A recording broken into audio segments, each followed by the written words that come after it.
Junagadh police તોડકાંડનો મામલો સામે આવ્યો છે, જેમનો માસ્ટર માઇન્ડ પીઆઈ તરલ ભટ્ટ હોવાનો ખુલાસો થયો છે। 335 જેટલા ડમી એકાઉન્ટો હોવાની પણ માહિતી મળી છે, ત્યારે આઈજીએ ઇન્ટરનેશનલ રેકેટ હોવાની સંભાવના વ્યક્ત કરી છે। ત્યારે એસઓજી દ્વારા અપાયેલ ખોટી નોટિસોનું તમામ સાહિત્ય કબજે કરવામાં આવ્યો છે। આઈજી નિલેશ જાજડિયાએ તમામ તોડકાંડના અધિકારીઓને સસ્પેન્ડ કર્યા છે, ત્યારે સમગ્ર ઘટનાની તપાસ હવે એટીએસ દ્વારા કરવામાં આવશે।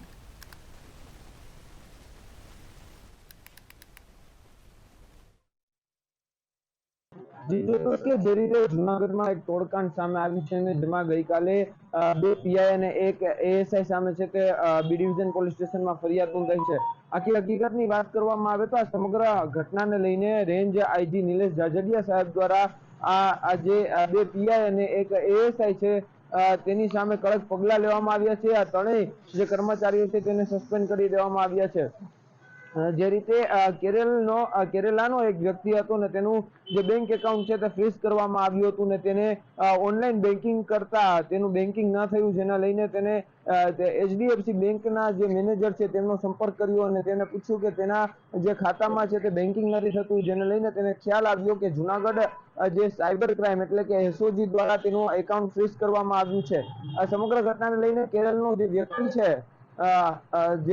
વ્યક્તિ છે તેમના દ્વારા જૂનાગઢ એસઓજી નો સંપર્ક કરવામાં આવ્યો અને એસઓજી આવી અને સમગ્ર મામલે પૂછવામાં આવ્યું કે શા માટે તેનું એકાઉન્ટ ફ્રીઝ કરવામાં આવ્યું છે, પરંતુ ત્યાં તેને બરોબર જવાબ ન મળ્યો અને 25 લાખની છે તે અધિકારી દ્વારા માંગ કરવામાં આવી હતી। સમગ્ર ઘટનાના પગલે તે રેન્જ આઈજી નિલેશ જાજડિયા સાહેબ પાસે ગત 16 જાન્યુઆરીના રોજ પહોંચ્યો અને સમગ્ર મામલાની રજૂઆત કરવામાં આવી હતી અને બાદમાં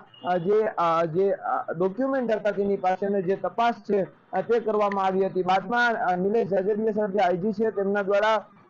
તેમના લીડર પીઆઈ ના સમગ્ર મામલે અરજી ઉપરથી તપાસ કરવાનું કહ્યું અને તેમાં જે દીપક જાની છે એએસઆઈ તેનું નિવેદન લેવામાં આવ્યું અને નિવેદનમાં ખ્યાલ આવ્યો કે આ સમગ્ર કૌભાંડ છે તે કથિત પીઆઈ છે જે કૌભાંડના માસ્ટર ગણાય છે તરલ ભટ્ટ તેમના દ્વારા 335 જેટલા જે બેંક ખાતેદારો છે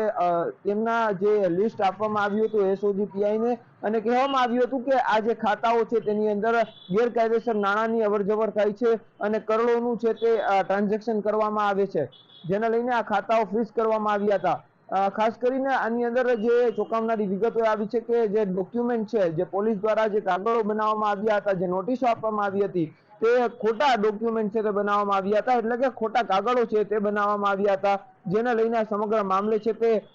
સમગ્ર મામલો સામે આવ્યો છે અને હાલ રેન્જ આઈજી દ્વારા જે ખુલાસો કરવામાં આવ્યો છે કે 335 જેટલા એકાઉન્ટો છે તે સામે આવ્યા છે ને તે 335 જેટલા એકાઉન્ટો જે ફ્રીઝ કરવામાં આવ્યા હતા। ઇન્ટરનેશનલ રેકેટ હોવાની પણ સંભાવના હાલ વ્યક્ત કરવામાં આવી રહી છે, જ્યારે તરલ ભટ્ટ છે તે અમદાવાદ પીસીબીમાં ફરજ બજાવી ચૂક્યા છે અને ત્યાં જે 200 કરોડનું જે સટ્ટાકાંડ પકડાયું હતું ને તેમાં પણ તે હતા અને ત્યાં પણ તેમણે જે આ કૌભાંડો છે તે આચરવાનું કર્યું હતું ને ત્યાં શંકા જતા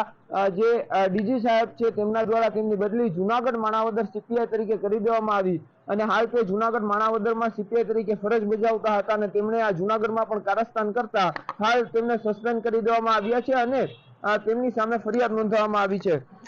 આઈજી નિલેશ જાજડિયા અધિકારીઓને સસ્પેન્ડ કર્યા છે, જ્યારે પોલીસ દ્વારા જ ખોટા દસ્તાવેજો છે તે ઉભા કરવામાં આવ્યા છે। આ ખોટા દસ્તાવેજોને લઈને બેંક ધારકોને જે નોટિસ અપાઈ હતી, સમગ્ર મામલો છે તે સામે આવ્યો અને આ જે ઇન્ટરનેશનલ રેકેટ હોવાથી આ જે તપાસ છે તે સત્ય રીતે થાય તે માટે સમગ્ર ઘટના અને જે તપાસ છે એટીએસ ને સોંપી દેવામાં આવી છે। હાલ એટીએસ દ્વારા સમગ્ર મામલે છે તે તપાસ કરવામાં આવશે। હાલ તો જે પીઆઈ છે તરલ ભટ્ટ તે અનેક કૌભાંડોમાં તેમનું નામ આવી ચૂક્યું છે ને તે વિવાદમાં રહ્યા છે। જૂનાગઢમાં પણ આ રીતનું જે આખું કારસ્તાન છે તે રચવામાં આવ્યું ને ખાખી વર્દીને દાગ લગાડવામાં આવ્યો છે। હાલ આ સમગ્ર ઘટના છે તે ટોપ ઓફ ધ ટાઉન બની છે અને પોલીસ બેડામાં ચકચાર મચી જવા પામી છે। હજુ કોઈ જે ઉપલી અધિકારીઓના નામ સામે આવે છે કે કેમ તે અંગે તપાસ કરવામાં આવશે। આ સમગ્ર મામલે એટીએસ દ્વારા તપાસ કરાશે એટલે ચોક્કસથી કહી શકાય કે થોડાક જ દિવસોમાં જૂનાગઢની અંદર એટીએસ ના ધામા થશે, એટલે એટીએસ તપાસ કરવામાં આવશે ને તેમાં ચોંકાવનારા ખુલાસાઓ થઈ શકે છે। 335 જેટલા એકાઉન્ટો છે